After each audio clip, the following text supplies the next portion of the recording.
കാര്യങ്ങളുടെ പോക്ക് ഇങ്ങനെയൊക്കെയാണ് മുന്നോട്ട് നീങ്ങുന്നതെങ്കിൽ ഇന്ത്യൻ ഫുട്ബോൾ ആരാധകർക്ക് സന്തോഷിക്കാനുള്ള ചില വകകളൊക്കെ ഉണ്ട്. നമ്മൾ രക്ഷപ്പെടലിന്റെ പാതയിലേക്ക് എത്തിയെന്ന് വേണം വിശ്വസിക്കാൻ. റയാൻ വില്യംസ് എന്ന് പറയുന്ന ഒരു ഒറ്റ താരം ഇങ്ങോട്ട് വന്നതോടുകൂടി നമ്മളുടെ താരങ്ങളുടെ മെന്റാലിറ്റി തന്നെ മാറി, വിന്നിങ് മെന്റാലിറ്റി മാറി.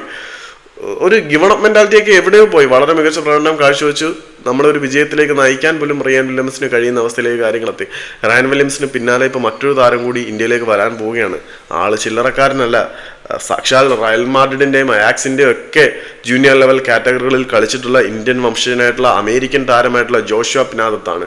ഈ ജോഷുവയെ കുറിച്ച് പറയാനാണെങ്കിൽ ആളിന്റെ പ്രൊഫഷണൽ ഫുട്ബോൾ കരിയർ നിരവധി ക്ലബ്ബുകളിൽ കൂടി കയറിപ്പോയിട്ടുള്ളതാണ്. USA അണ്ടർ 17 ടീമിൽ കളിച്ചിട്ടുള്ള താരത്തിന് USA നാഷണൽ ടീമിൽ കളിക്കാൻ അവസരം ലഭിക്കില്ല എന്നൊരു സിറ്റുവേഷൻ വന്നതോടുകൂടി അദ്ദേഹം ഇന്ത്യൻ പൗരത്വം സ്വീകരിച്ച് ഇന്ത്യൻ പാസ്പോർട്ട് എടുത്ത് ഇന്ത്യൻ നാഷണൽ ടീമിന് വേണ്ടി കളിക്കാൻ തയ്യാറാവുകയാണ് എന്നാണ് പുറത്തേക്ക് വരുന്ന റിപ്പോർട്ടുകളെല്ലാം സൂചിപ്പിക്കുന്നത്. ഇത് സംബന്ധിച്ച് വളരെ നിർണായകമായിട്ടുള്ള ഒരു ചർച്ച അദ്ദേഹം നേരത്തെ ഇന്ത്യൻ ടീമിലേക്ക് ജോയിൻ ചെയ്ത റയാൻ വില്യംസുമായിട്ട് നടത്തിയിട്ടുണ്ട്. പക്ഷേ റയാൻ വില്യംസ് ഇന്ത്യൻ ടീമിലേക്ക് എത്തിയ ശേഷം അദ്ദേഹത്തിന് ഇവിടെ സുഖകരമായിട്ടുള്ള അനുഭവങ്ങളാണോ ഉണ്ടായത് എന്ന് ചോദിച്ചു കഴിഞ്ഞാൽ ചില ക്വസ്റ്റ്യൻസ് ആണ്.